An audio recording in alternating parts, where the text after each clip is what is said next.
And welcome to another edition of Two Steps Ahead Podcast. Two Steps Ahead Podcast encouraging you to take your passion, make it happen. Let yourself be great. I'm Son Edom, and coming up on the show, we're going to talk about something that I think is an important thing to have. And I think it's kind of forgotten. I don't think people really worry about it. I don't think people are concerned about it. I don't think people make it a point of emphasis in their lives or in the lives of people that they come across. And that's basically having a code of ethics. We're going to talk about morality, ethics, goodness. And what does that mean? What does it entail? And that's what we're going to talk about on the show, because as you look at the world and the way we're going, you're starting to see a lot of different things being popped up in whether it's social media, in the news, as you just go through life, and things that at one time might have been frowned upon as maybe something that is bad or badness is now considered good or goodness. Let's put it this way. Remember the movie Caddyshack? Goodness and badness? Judge Smale, sir? Sit down, Danny.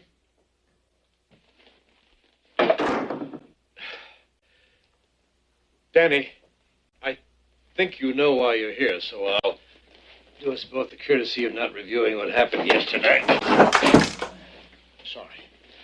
My niece is the kind of girl that has a certain zest for living. The last thing any of us need right now is a lot of loose talk about her behavior. I swear I didn't tell anybody anything, sir. Good. Good. You know, despite what happened, I'm still convinced you have many fine qualities, and I think you can still become a gentleman someday. If you understand and abide by the rules of decent society. Danny. There's a lot of, badness in the world today. I see it in court every day. I've sentenced boys younger than you to the gas chamber. Didn't want to do it. Felt I owed it to them. The most important decision you can make right now is what do you stand for, Danny? Goodness or badness? I know I've made some mistakes in the past. I'm willing to make up for that. I want to be good. Good. Good. Very good.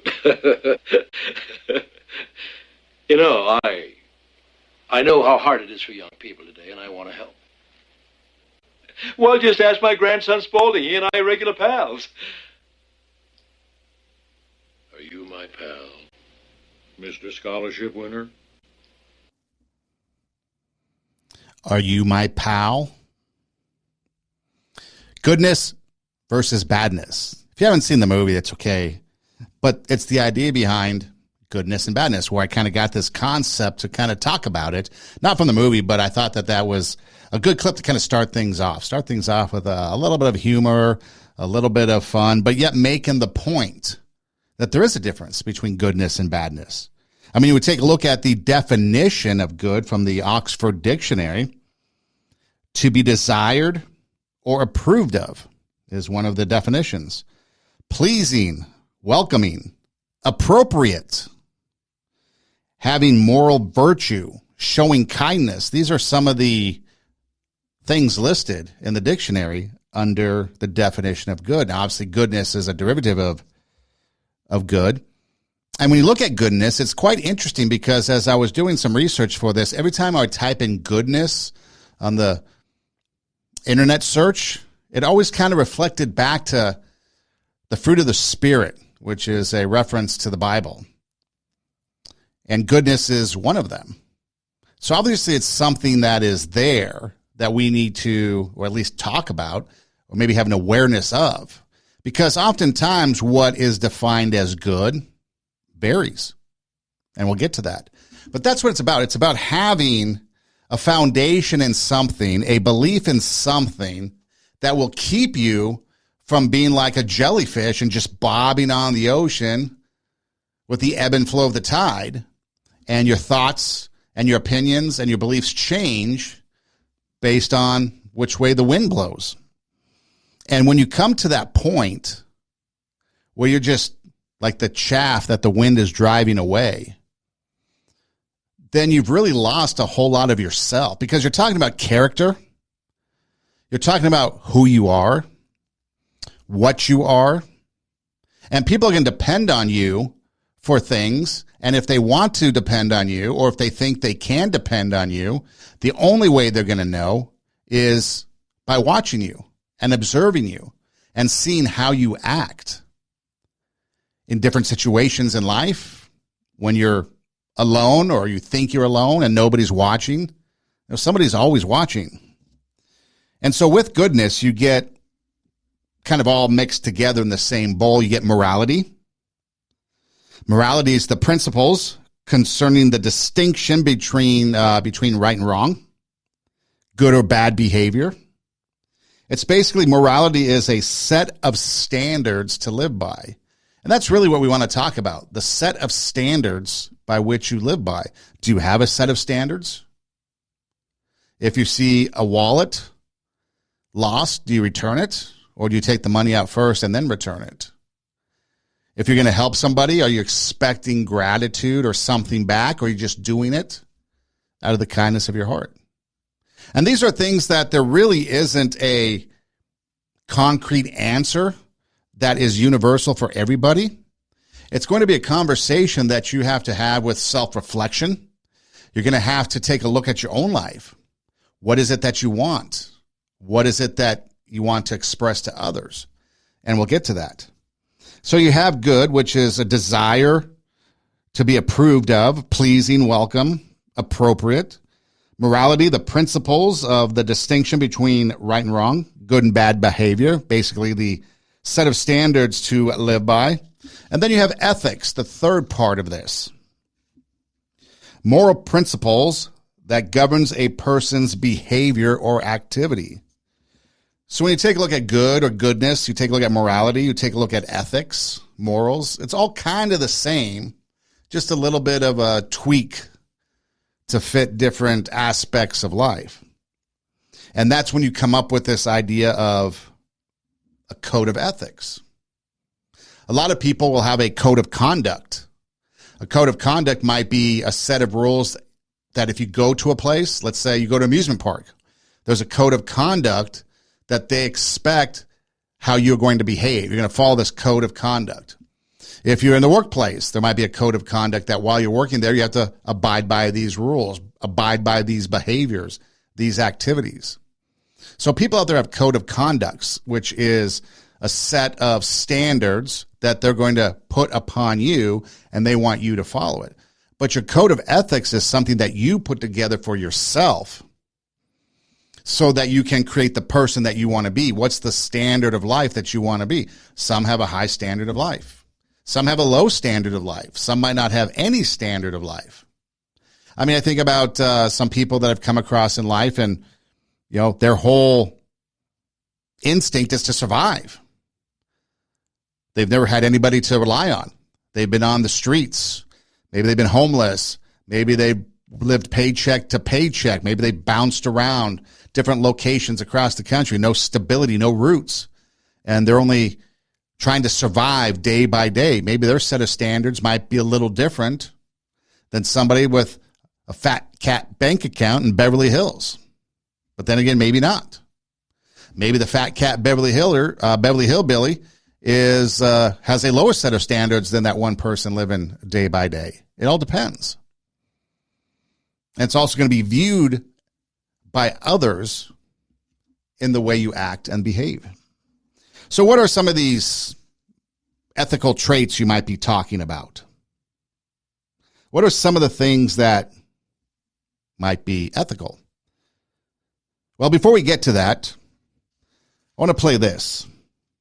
Because when people think about ethics, morality, goodness, you might get a slew of things put out there. Ideas, suggestions, like kindness for one might be, an ethical thing, a morality thing, not telling a lie. But it's also hard to judge because, again, so many different people have so many different definitions and so many set of values. So what can that underlining thing be that we can all understand truly what it is, what we're talking about when it comes to ethics, morality, and goodness? Telling good and bad apart can be tricky. Here's a simple way to think about it. Have you ever had a craving for junk food? Like you just wanted to gorge yourself on chips and cookies and sweets. When you do it, it feels great. Those treats are delicious and they satisfy that craving, at least for a little while. Then your stomach starts to hurt, and you swear you'll never touch junk food again. That's a helpful way of imagining what bad things are. They're not simply violations of cosmic rules or things we do that deserve eternal punishment. Bad things are unhealthy. They're damaging. Unhealthy not for our stomachs, as in the case of junk food, but unhealthy for us as persons, for our hearts. Bad things are unhealthy for our souls. Good things, on the other hand, are healthy. They lift us up rather than tear us down, make us whole rather than leaving us damaged. Good things help us to become who God has called us to be, beings who are like Him. Good things help us to become good persons in the image of our good and loving Father. So when you look at it from that perspective, unhealthy versus healthy, what are the things that we do that are bad for our heart, our soul? What's damaging to us? It could be something physical, obviously, as doing drugs. Although some parts of the country, drugs are becoming more and more legal, acceptable, but are they making us whole?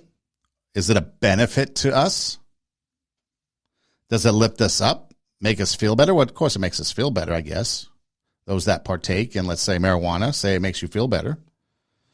But when we look at good and bad, we're looking at what builds others up, what tears others down, what builds us up, what tears us down, what makes us healthy, what makes us unhealthy. In our actions, our thoughts, our deeds, all this. And again, we've talked about it before. It comes from the heart. A lot of it comes from the heart. The heart, it starts there, goes to our brain. We think about things. And then from there, we're going to act or speak. Outside of that, we got influences that are always telling us how we should behave, what should we say, what should we believe. And when we don't have our code of ethics, we don't have a foundation to stand on, then we can be swayed by things that are going on in life. So, for example, some ethical traits. A lot of people put honesty as an ethical trait. People say, I want to be honest. Okay, well, what does that entail? Are you being truthful? Are you not lying?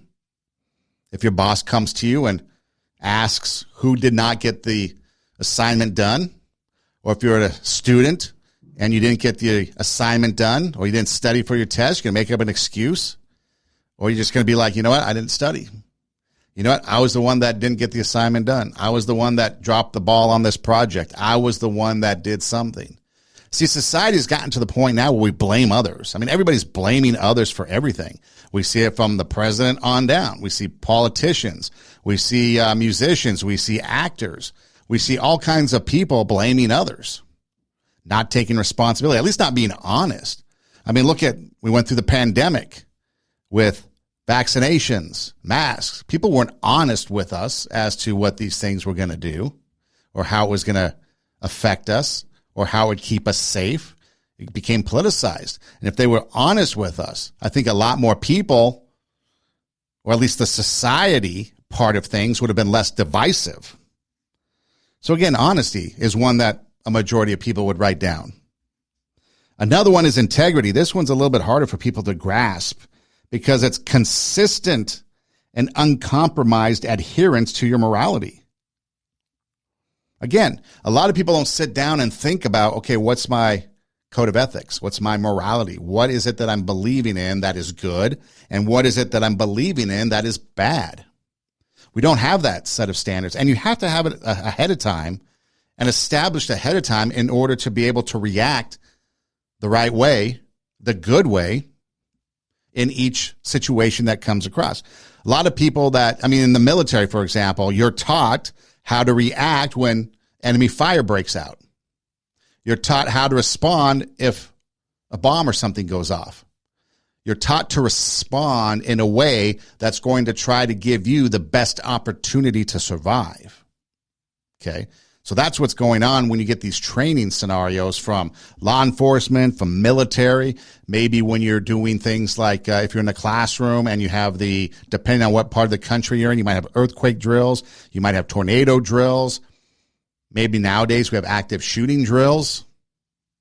Okay, these are all designed ahead of time to make us prepared so if something happens, we have the best chance of survival. But when it comes to ourselves, who we are and who we want to be, we don't prepare ourselves.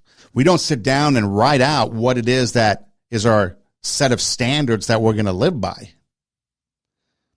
And so when it comes to integrity and adherence to or an uncompromised stance on stuff that we believe in, we don't have that. We shake. Basically, with integrity, it gets to the point where people can trust you. You become a trustful person. Another one is fairness. A lot of people think they're fair. I'm fair. Oh, I'm fair. Are you really? When you think about it, have you sat down to think what fairness is? Dealing in a manner that is consistent. Consistency in your behavior, in your actions, in your thoughts. That's fairness. Impartial objectiveness. You're going to look at something and you're going to judge it the exact same way. Now, I try to avoid politics as much as possible, but it's too good of an example right now in this day and age. Because there's just so many examples of people that think they're fair, for example, and they're really not.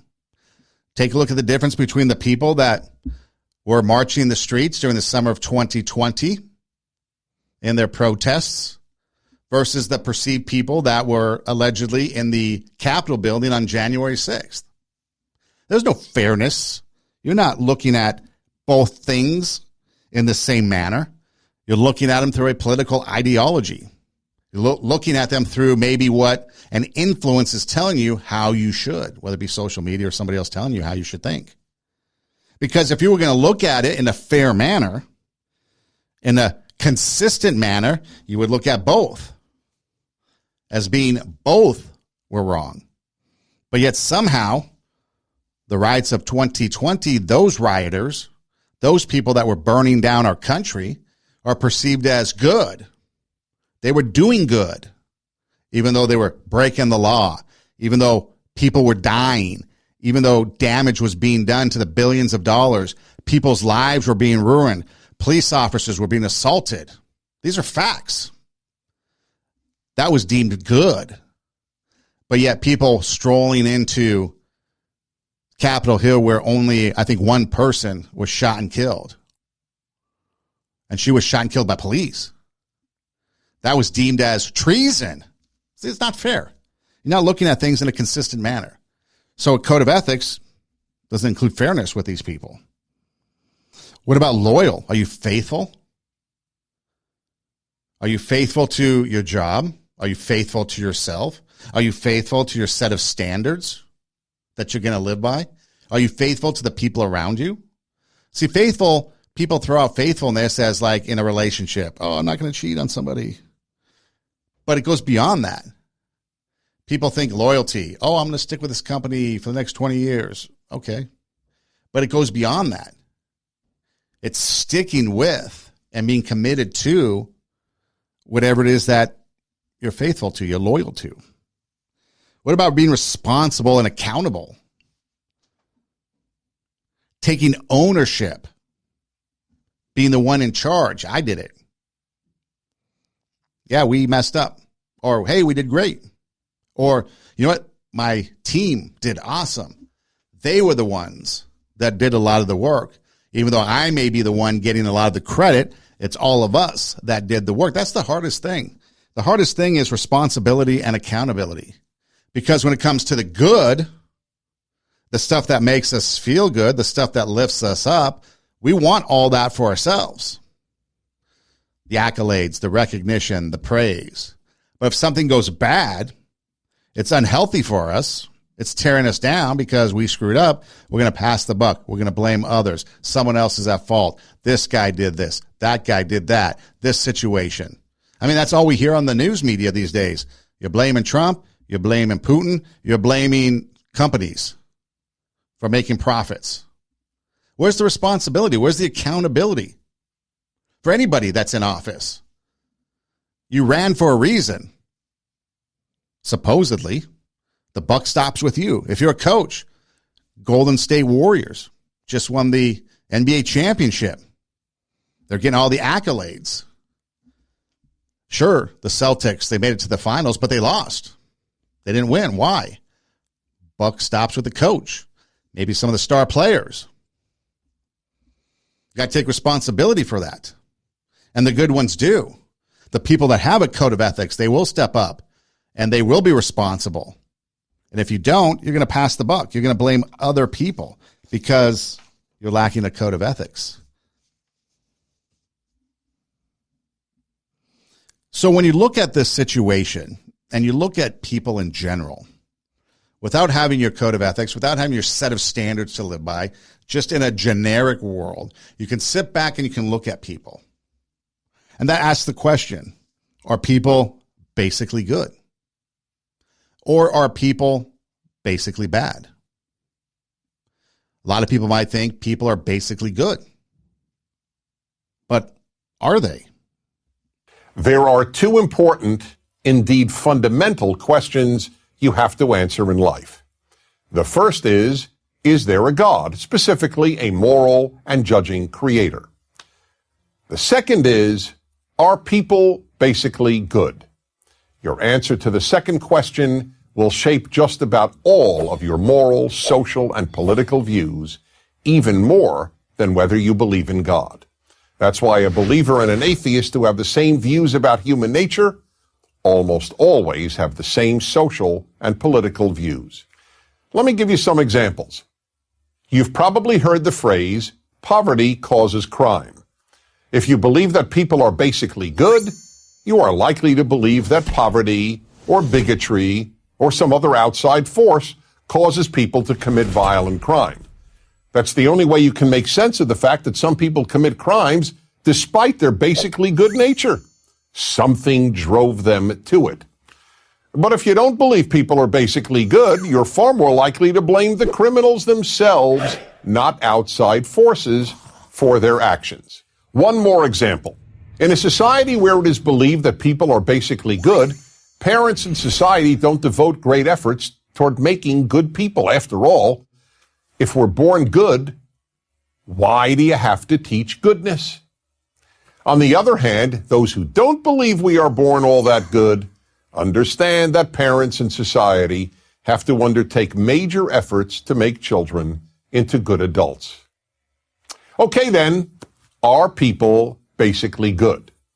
As I will show, given humanity's history, the answer should be obvious. Of course, human nature isn't basically good. Now, this doesn't mean that people are basically bad. We are born with real potential to do good, but we are not basically good. Take babies. Babies are lovable and innocent, but they're not good. They're entirely self-centered, as they have to be in order to survive. I want mommy, I want milk, I want to be held, I want to be comforted. And if you do not do all these things immediately, I will ruin your life. That's not goodness. That's narcissism. We are born narcissists. All right, so he covers a lot there. That was Dennis Prager. He covers a lot there. But when you look at, are people basically good? Well, how do you determine that? He was talking about outside forces. You know, when you take a look at a criminal, if people are basically good, then some outside force made you commit that crime. If you're basically good, then some outside source made you cheat on your test. That outside force made you lie to your boss. That outside source made you do something. And see, that's where we're at in society. Society believes that people are basically good, and it has to be not personal responsibility, but some outside force did something. The Twinkie made me do it, or what other thing out there made you do it. There was always something, but look at the contradictions. Okay, we don't have your code of ethics, so you have outside forces. Well, why is it then with Kyle Rittenhouse, he was the one that was doing the shooting according to people. But yet when you look at other things, it's the gun itself that's the bad thing. Well, you can't have it both ways. You see? So when you look at somebody as people good or people bad, you can't use a litmus test like that to determine it, because it just depends on the political views of somebody. It depends on the personal beliefs of somebody. And so, again, if you go back to what's healthy, what's unhealthy, obviously people are going to be the ones that are going to pick up that gun and do the shooting. You look at school shootings. A lot of people think, and there are a lot of outside forces on these people doing something, like they've been bullied. We talked about in a past episode, they've been bullied. Maybe they had mental health issues and things like that. But does that mean that that person was basically good? What about the criminal's not at fault? Or if people are basically bad, the criminal is at fault. See, because when you come down to it, human nature is not basically good. He put out some suggestions. I might put out some suggestions. Have you ever walked into maybe a preschool class or maybe a kindergarten class or a young kids, watch them, observe them play? What do you see? What do you see when you watch them play? Well, you see selfishness. You see them fighting over toys. Some of the first words that they learn is mine. They hit. They bite. Me first. Again, that narcissism in all of us. If they don't get their way, they pout. Even if the right thing to do is to share, we all teach kids that they should share their toys, right? You watch them on the classroom floor. They've got a few tubs of toys. They're playing with it, and someone wants to come play, and that kid gets mad, and you explain to them that it's okay to share with little Johnny or little Sally Sue and let them play with you. And then they throw their hissy fit and they pout. Even though doing good is the right thing to do, they pout, right? They say mean things. They do mean things to each other. And these are things that aren't being taught. This is inherent in them. Good behavior is what's taught. You need to share with little Johnny. You need to share with Sally Sue. You need to not hit. You need to not use your words in a mean way. You need to behave in this manner. See, you have to teach good behavior because it's not inherent. It's not in us to be basically good. And that's the thing that a lot of people have a hard time thinking, because when you don't think about this stuff and you don't get your own set of standards, your own code of ethics in place, then you don't really understand exactly what's going on. Because you might think, oh, he's just going through a phase, or she's just, going through something. That's the excuse. So we make excuses to cover a behavior. But if we have our code of ethics, as we start talking about adults now, if we have a code of ethics, a set of standards that we live by, we're going to sit there and we're going to realize that, shady business practices. There's an earthquake. A lot of construction people will come through. You've just had hail damage to your house. Does your roof need replacement? A lot of people come into town trying to get that insurance money, but are they going to do a good job replacing your roof? Business ethics, I think at one time was at least a class taught at business school. I don't know if it is anymore. If you saw the Adam Sandler movie, Billy Madison, they had that academic decathlon at the end, and they were going back and forth with questions. And then all of a sudden, the nemesis was asked about business ethics, and then the whole thing just went to pot after that. He couldn't get out anything about business ethics, because that's what it is, because we are naturally focused on the bad, the negative. We have to practice. We have to be taught what is morally right. We have to be taught what is good. We have to be taught these behaviors. And only then, when we work on it, does it become a part of us. And that's one of the things that a lot of people really don't understand. So as you're sitting there and you're going through life, okay, if you're going to play the guitar, you practice. If you're going to be an athlete, you practice. If you're going to do singing, maybe you practice. If you're going to be in a play, you rehearse. Practice, right? We're always practicing doing things. If you're going to be on air somewhere, because that's your thing, you're going to rehearse your script. If you're going to be maybe giving a presentation, you rehearse your presentation. Make sure all the slides or your PowerPoint or whatever it is in a row, right? Because we practice. But we don't practice these things when it comes to morality. We don't practice ethics. We don't practice honesty. We don't practice integrity. We don't practice being accountable and responsible. We don't practice being loyal and faithful. We don't practice it. We just try to make it happen because of something that we've learned that this is how we should be. But we don't realize that it takes practice. Just like we talked about before with forgiveness, it takes practice. And that practice of forgiveness then helps you to forgive better, which then builds character in you. Then it brings out your inner greatness. It raises the standard of your life. And that's what this does here. It's bringing out your inner greatness. It's bringing out that thing that other people will see in you that's different from the rest of the world, from other people. When other people are doing bad business deals, but yet you're going to have that integrity, you're going to have that fairness, you're going to have that honesty to treat your clients the right way. They see that. Then that's what they want. You ever see that one person or ever meet that one person that you just saw they were different? There's just a different breed.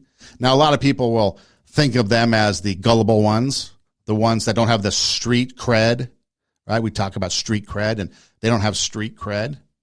Maybe that's okay they don't have a street cred because they haven't given themselves over to that type of lifestyle.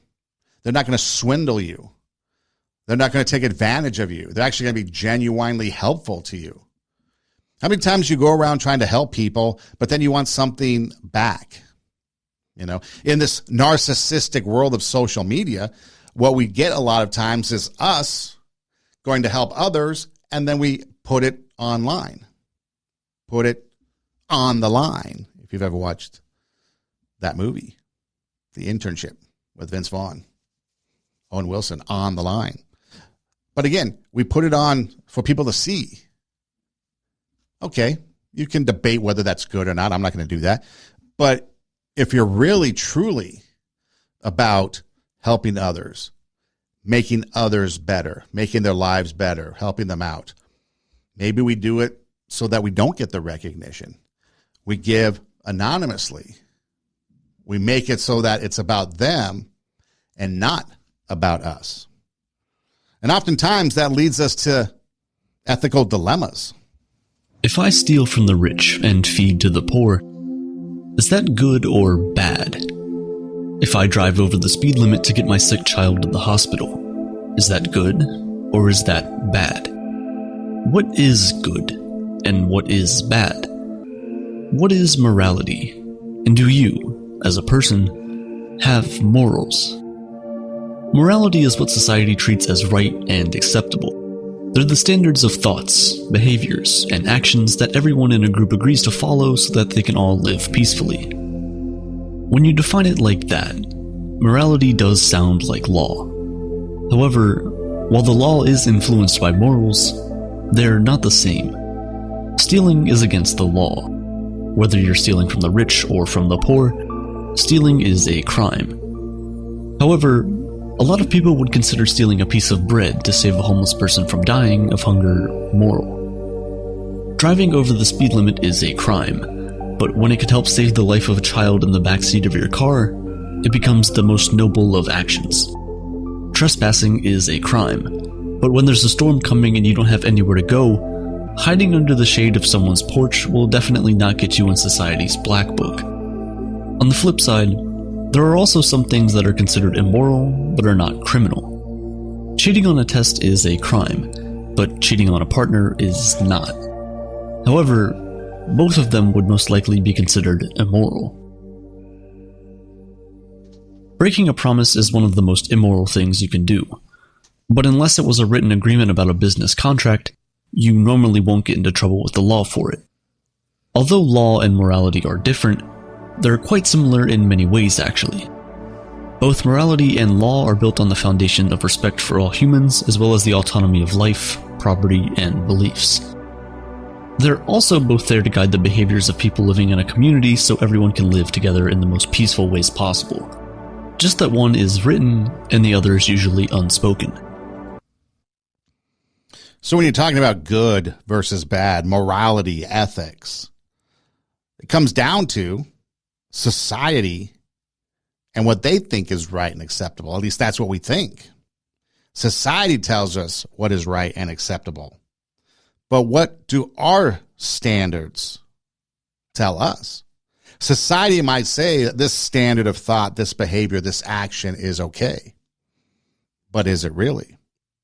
And that's why you have the ebb and flow of the tide and you're the jellyfish just bobbing about if you abide by letting society tell you what is right and what isn't. We've seen it with school districts and school board meetings where parents all of a sudden, for some reason now, they are domestic terrorists according to the National School Board Association. Students are no longer allowed to have a say in their child's education. That's the new norm. That's the new standard for thought.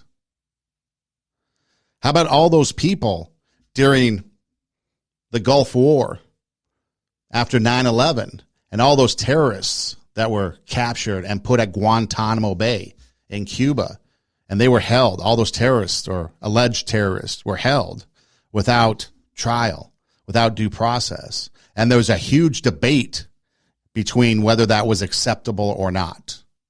And the ruling party at the time, the Bush administration, said that they were going to hold them indefinitely because it was good for the country. And so then naturally the other side, the Democrats, are like, no, we need to let them go, let them go, let them go. And there was a big debate back and forth about that. Now today, so at the time, that was the standard of thought, that it's okay to detain somebody without due process in the name of national security. Now we fast forward to today. All this January 6th stuff. You've got political prisoners being held without due process, without the ability to meet a lawyer. And the Democrats at one time said, no, that's bad. Now they're all for it because it fits their agenda.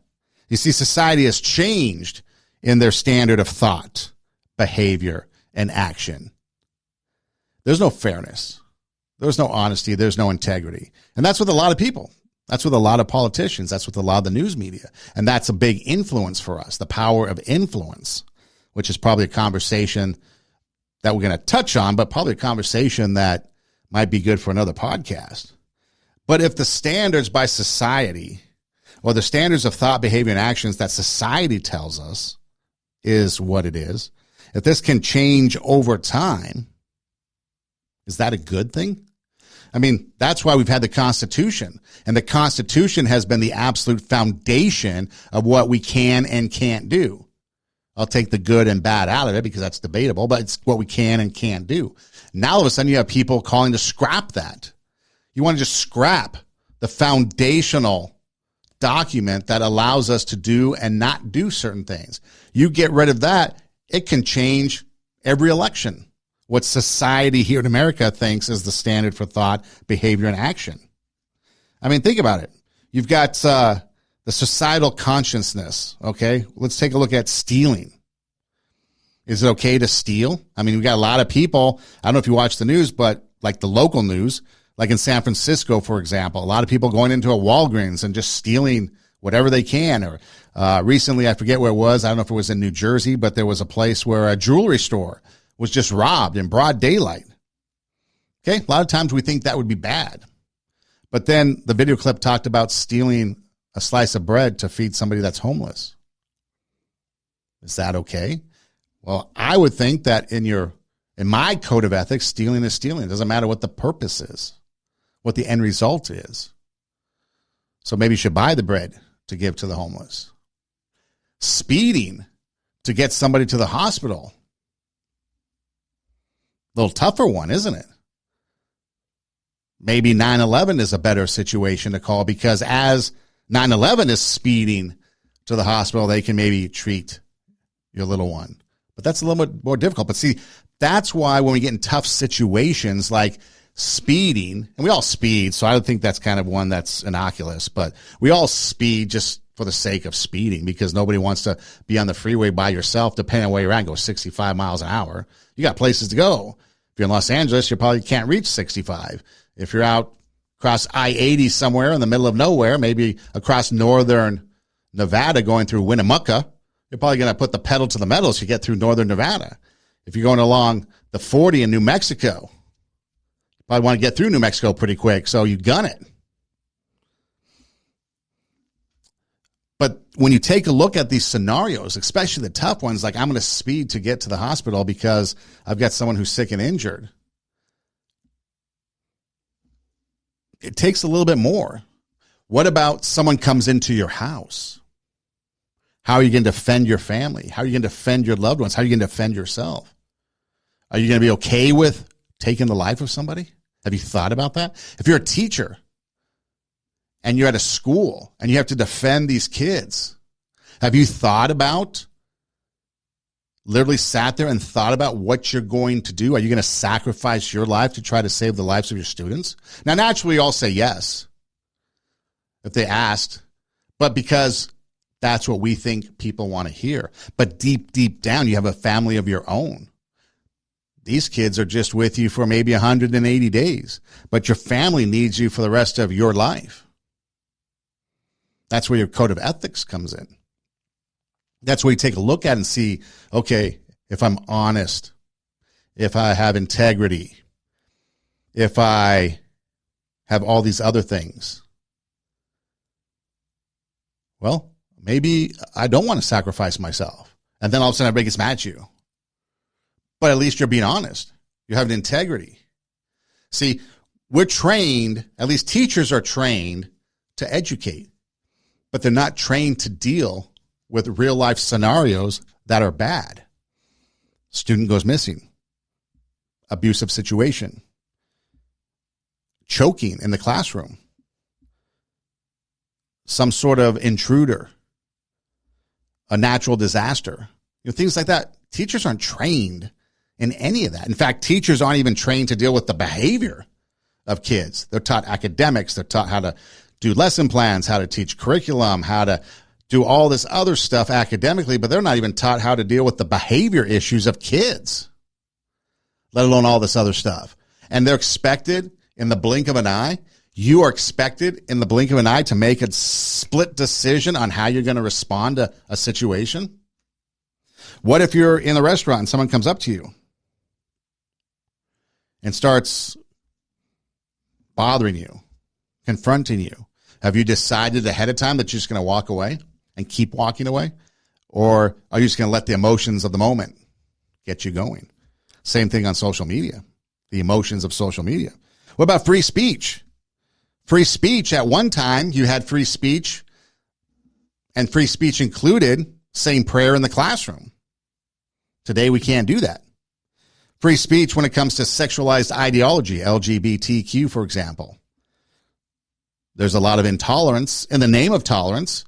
If you're pro-LGBT, then you can have free speech. If you're not, you can't. If you're pro-CRT and pro-drag shows in the classroom, then you can have free speech. But if you're not, you can't.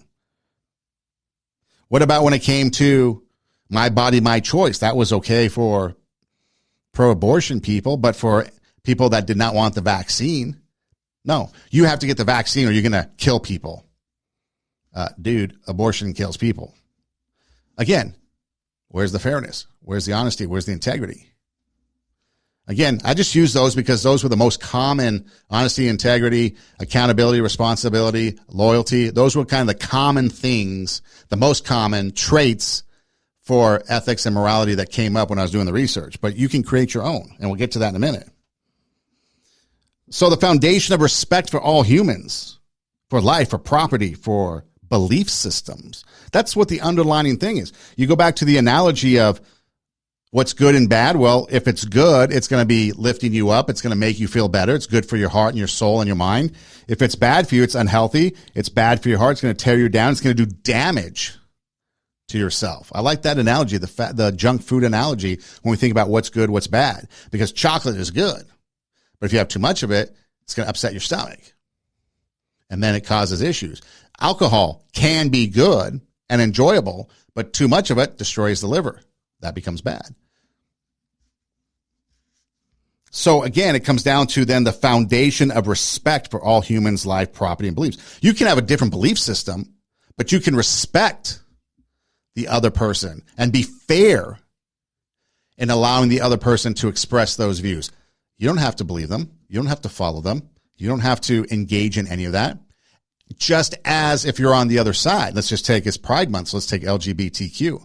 If someone isn't pro-LGBTQ or doesn't want to celebrate, maybe you should be okay with that and let them have their beliefs. Let them have their actions. Respect that, just as you want to be respected for your beliefs in being pro-LGBT.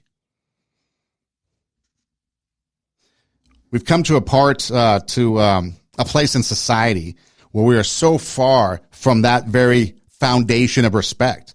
We don't have respect for anybody. We're a country divided.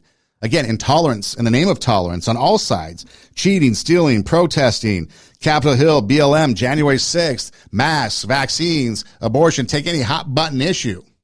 The Supreme Court is supposedly at some point going to rule on abortion. And with this leaked document, a lot of people think it's going to be that they're going to do away with Roe v. Wade. We already have a lot of people not respecting that decision and creating all kinds of false narratives to get everybody going. If you have a code of ethics, a code of standards, you might realize that that tsunami of emotion can be understandable because you're going to respect the fact that their beliefs and what they believe in, that decision isn't going to go their way. But then those people have to realize, see, it goes both ways, the fairness issue. So what happens if we don't have ethics, if we don't have morality, if we don't have values, if we don't have good? What happens? Here's a bunch of people on the streets, man on the street type of thing, which I love doing. And they were asked, what would a world be like without ethics? Oh, that's a good question. A world without ethics. Oh, it's hard to imagine. Fights and wars. I think a world of hatred.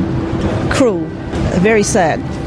Misery, craziness, corruption, all the above. A selfish world where everyone thinks about themselves.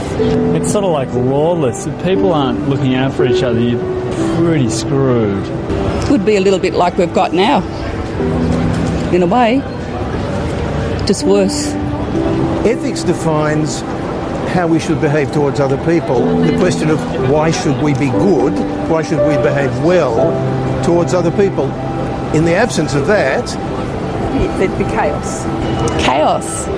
Anarchy. There would be no colours and be like lifeless, right? You know, and then I think we have chaos. Every day we have to contend with our own human urges. Why shouldn't I kill someone? Why shouldn't I have lots and lots of sexual relations outside marriage? I mean, I have impulses all the time, you know? I think we all do. There is a point, an uncomfortable point that you pass over when you go against your ethics, that grates against you and you feel it. It's almost like an unspoken code that guides everyone's behaviour.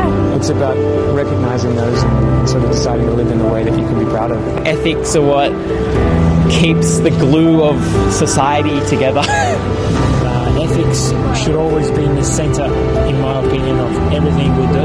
Ethics is really just an expression of that evolutionary, biological imperative. Because you can't just rely on law and government to police everything, so it's a very important part of society and makes society livable and cohesive. And if we didn't have that, we'd live in a capitalistic, liberalist nightmare of, you know, trying to destroy each other, compete against each other, you know. To multiply that, that's what you'd have.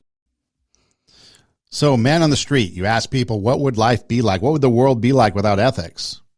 Fighting, hatred, cruelty, misery, selfishness, lawlessness, chaos, anarchy, war, sadness, crazy, corruption. That's what people just randomly being asked on the street said that this world would be like. What does ethics do? Keeps society together. It's important. That's what people believe. At least they did at that time. Can't let law and government police everything. I mean, think about that. Are we going to be a group of people that wants someone to come in and tell us what to do all the time? Or do you think we could have the ability to create something that then we can govern ourselves? And that's where ethics comes in. So when you're talking about ethics, again, you're talking about a set of standards to live by.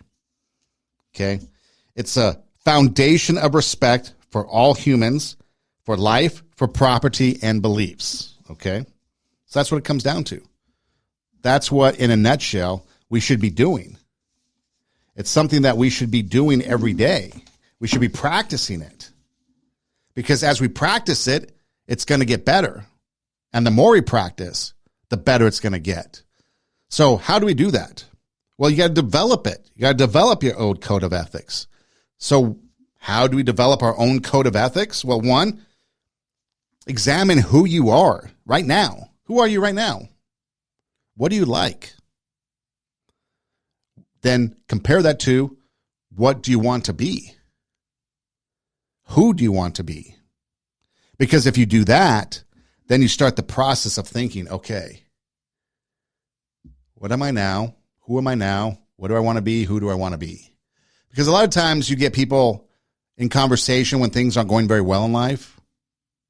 People will say, I don't like who I am right now. Ever have anybody tell you that? I don't really like what I'm doing right now. They start to examine themselves, start to make change, active change. So once you've examined yourself to figure out who you are now and who you want to be, then what standards, what traits do you want to exhibit? Like I said, the ones that I've been talking about have been the ones that are more common when you research ethics, morality, as traits that people want to see in others or traits they want to have in themselves. Again, you have honesty, maybe keeping promises. You had loyalty, maybe not gossiping, maybe not being mad all the time or being mad at people. Maybe you want to try to be more peaceful in your approach to people that have opposite beliefs. Maybe you want to show more kindness. You got to come up with your own. And there's no list to pick from. When you examine yourself and you find out who you are and who you want to be, and you start to create these traits, you'll find what fits for you and what you want. And then when you do that, you can start to work on your code of ethics and developing them. And then once you have those traits set out, the next thing would be, how will you demonstrate them? How will you act them out? How will you make them a part of your life? Because it's about having a game plan. We have to have a game plan in order to be successful. We have to have a game plan in order to move forward on this. So are you going to train yourself? We talked about, practicing forgiveness. Are we going to practice patience? Are we going to practice perseverance? Are we going to practice accountability? Are we going to educate ourselves on these things? Like, okay, what is patience? Is patience sitting there listening to the radio while you're in the drive-thru at your local drive-thru and there's 3 cars ahead of you and you're not going to get mad? Is that patience? Well, okay, that might be one definition. But really is patience. Patience dealing with those people that believe opposite you. Patience with dealing with people that get mad easy at work. Patience with people that might not like you. Imagine that. So educate yourself on what are the actual traits that I want to demonstrate. What do they mean? Maybe have some accountability. Maybe get a person or two that will hold you accountable. Maybe you have one at work. Maybe you have one at home. Maybe you have one at the gym, whatever. Have someone that's holding you accountable to these things. Give it to them. Say, this is what my game plan is for my code of ethics. Can you help me keep me in check? Because you're going to fail. We all do. We're going to go outside the bounds. We're going to get impatient. We're going to get mad. We're going to yell. We're going to not be kind. It's going to happen, and that's okay. We get back up and we start over. But having some accountability is going to be huge. And so we practice it.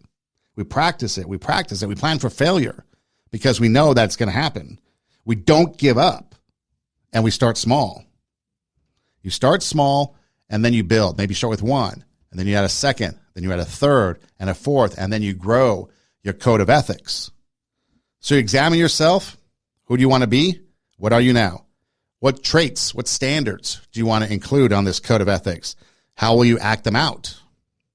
Train, educate, have accountability, practice, plan for failure, don't give up. And then you got to realize that these are the standards that are going to be absolute and resolute. They're not negotiable. They're not adjustable. Now, adjustability could be a little leeway depending on life and life experience. But again, these are the things that are going to keep you from being the jellyfish just bobbing around the ocean with the ebb and flow of the tide. And whatever society says, that's what I'm going to believe. It goes beyond being just a morally good person. It's making you a better person. It's making you a better person day to day. It's making you a better person in time of crisis. It's making you a better person so that you can bring out your inner greatness, so that you can raise the standard, so that you can inspire and motivate others to do the same. And then as they raise their standard, bring out their inner greatness, inspire, motivate, and then someone else, and then someone else, and then someone else. And the next thing you know, we've got a lot of people that are doing this. We got a lot of people coming together and raising up our communities, raising up our neighborhoods, raising up our society. But it starts with a conscious effort and being aware that having values, having morals, having ethics, it's important. And it's often overlooked and forgotten about. And people don't think about it much. You're talking about having a set of standards to live by. You're talking about a foundation of respect for all humans, for life, property, beliefs. You might not agree with them. That's okay. But you're going to respect them. You're going to respect the fact that they have those, that people are different. And when we start to do that, we start to make things better. And then we have to finally check the influences that are coming in. Check those influences. Just like those kindergartners, they don't need to be influenced about the bad things they do. The selfishness, the fighting, the biting, the hitting, the not sharing your toys. No one needs to teach them that. They need to be taught to share. They need to be taught not to bite, not to say mean things. They need to be taught the healthy aspects of life that build people up. They don't need to be taught the negative things that tear people down. And we take a look at it from that perspective, then we can look at our own lives. What are we doing that's unhealthy? What are we doing that's healthy? How can we change the unhealthy to the healthy? It's all through our code of standards or a code of ethics or set of standards, that foundation of respect. This is Two Steps Ahead Podcast, encouraging you to take your passion, make it happen, let yourself be great. I'm Son Edom. You can find us on, starting with RadioWarp.com. That's Radio, W-A-R-P, RadioWarp.com. You can go there, click on the Two Steps Ahead Podcast logo. All of our shows pop up. You can listen to them. We've got a YouTube channel. We've got a SoundCloud channel. SoundCloud, you can download the audio and take it with you on the go. YouTube, you can watch them. We've got Instagram, got two sites. We've got the show site, TWO, Two Steps Ahead Podcast. My personal page, Edom Rocks, EIDEM, ROCKS. In both, you have a Linktree link in the bio. You click on that, and options pop up to go to our YouTube channel, SoundCloud, our swag shop, and different places. And then also we're everywhere you listen to podcasts, and you can just say, hey, Google, hey, Siri, play TWO, Two Steps Ahead Podcast, and we pop up. Two Steps Ahead Podcast, encouraging you to take your passion, make it happen, let yourself be great. I'm Son Edom. Until next time, God bless.